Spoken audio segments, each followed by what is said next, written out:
Bonjour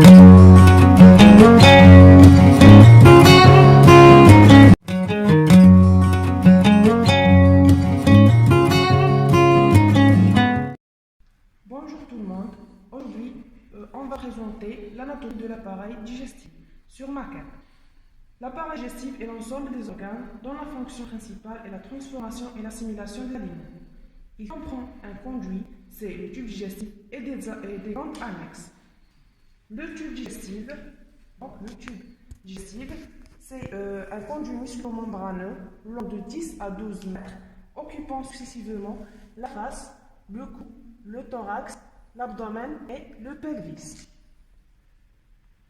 Il comprend deux extrémités ouvertes. L'extrémité céphalique, c'est la bouche. L'extrémité caudalique, c'est l'anus. Donc, le tube digestif comprend successivement la cavité buccale, l'oropharynx, l'œsophage, l'estomac, le duodénum, l'intestin grêle, le côlon et le rectum. Se termine par le rectum.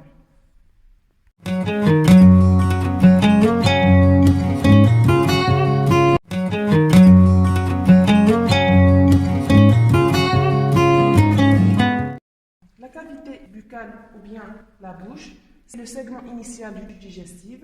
C'est la zone d'ingestion des aliments qui est tapissée par une muqueuse. Son action présente une double action, une action mécanique assurée par les dents et une action par les dents et la langue aussi, c'est le mélange des aliments, et une action chimique qui est la sécrétion de la salive. La cavité orale, elle est divisée en deux portions. Le vestibule oral, c'est-à-dire tout l'espace qui se trouve entre les arcades dentaires et les lèvres et les joues en dehors, ainsi que la cavité buccale proprement dite, c'est tout l'espace qui se trouve à l'intérieur des arcades dentaires.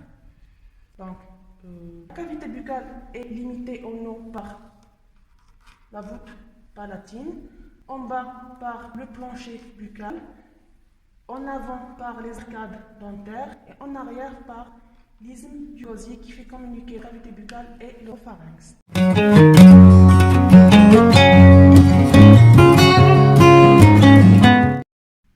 Le pharynx, c'est un conduit aérodigestif. Il est formé de trois portions. La portion la plus supérieure, elle est située en arrière des cavités nasales. C'est le nasopharynx. La partie moyenne, c'est la partie qui est en contact avec la cavité buccale, c'est l'oropharynx. C'est cette partie qui fait partie du tube digestif. Et la dernière partie, c'est le laryngopharynx qui est situé en arrière du larynx. Donc, le bol alimentaire est progressé au niveau de l'oropharynx, c'est le site de la déglutition qui met la cavité buccale en contact avec l'œsophage.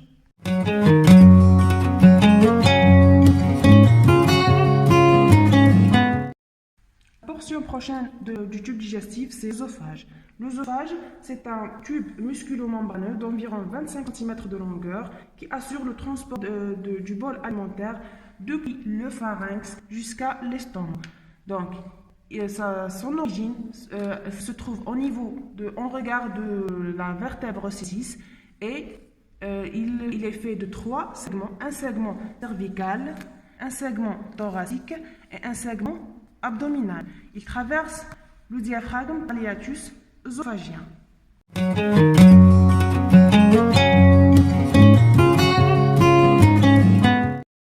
L'estomac, c'est une portion dilatée du tube digestif. Elle est située sous le diaphragme au niveau de la région épigastrique et elle occupe aussi l'hypocondre gauche.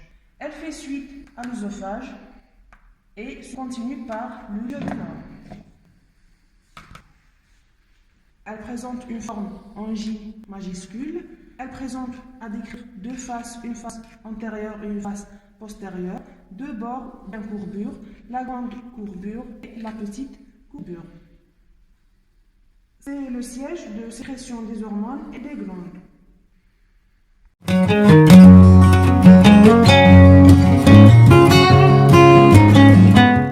L'intestin grêle est formé tout d'abord par le duodénum et ensuite par le jéjunon et l'ilion. Donc, le duodénum, c'est la première portion de l'intestin grêle. Il fait communiquer l'estomac et le jejunum-iléon.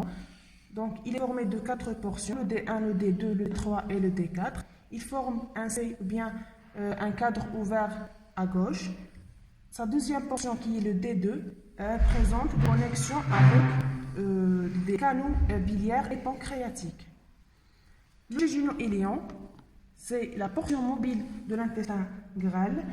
Elle est formée de deux parties. Le jejunum, c'est les anses qui sont horizontales et l'iléon, c'est les anses qui sont verticales. Verticales, oui. Donc, ce jejunum-iléon s'ouvre au niveau du côlon.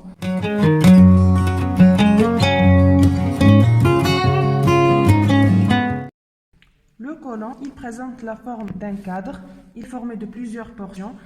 Initialement, on a le cécum, ensuite on a le côlon ascendant, on a ensuite l'angle colique droit qui est bas situé que l'angle colique gauche, ensuite on a le côlon transverse, et puis on a l'angle colique gauche et le côlon descendant. Ensuite on a le côlon iliaque et le côlon pelvien qui s'appelle le côlon sigmoïde. Le rectum, c'est la partie terminale du tube digestif. Elle est faite de deux portions. Une portion supérieure qui est l'ampoule rectale et une portion inférieure qui est le canal anal.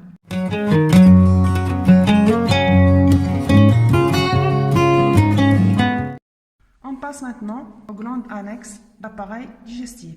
Donc tout d'abord, on a les glandes salivaires, ensuite on a le foie et on termine par le pancréas.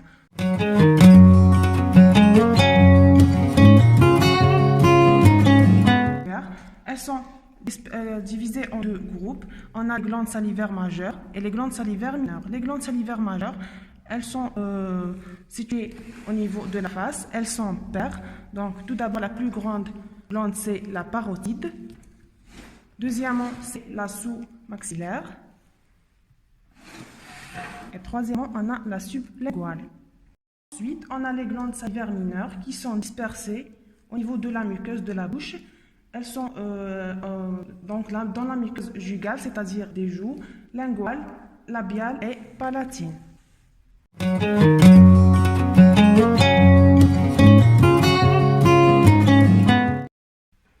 Donc le foie, c'est la plus grande glande annexe à l'appareil digestif. Il pèse 1500 grammes. Il est situé sous le diaphragme au niveau de l'hypocondre droit. Il présente trois faces, la face antérieure, la face postérieure et la face inférieure où se trouve le lit vésiculaire où se loge la vésicule biliaire, lieu de réservation bien de stockage de la bile qui est sécrétée par le foie.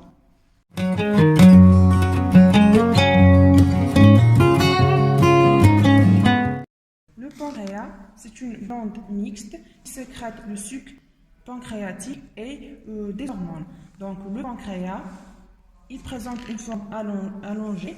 Il présente 4 segments. Le premier segment, c'est la tête qui est ancrée au niveau du duodénum. Deuxièmement, on a l'isthme, c'est une région rétrécie. Ensuite, on a le corps du pancréas et finalement, on a la queue.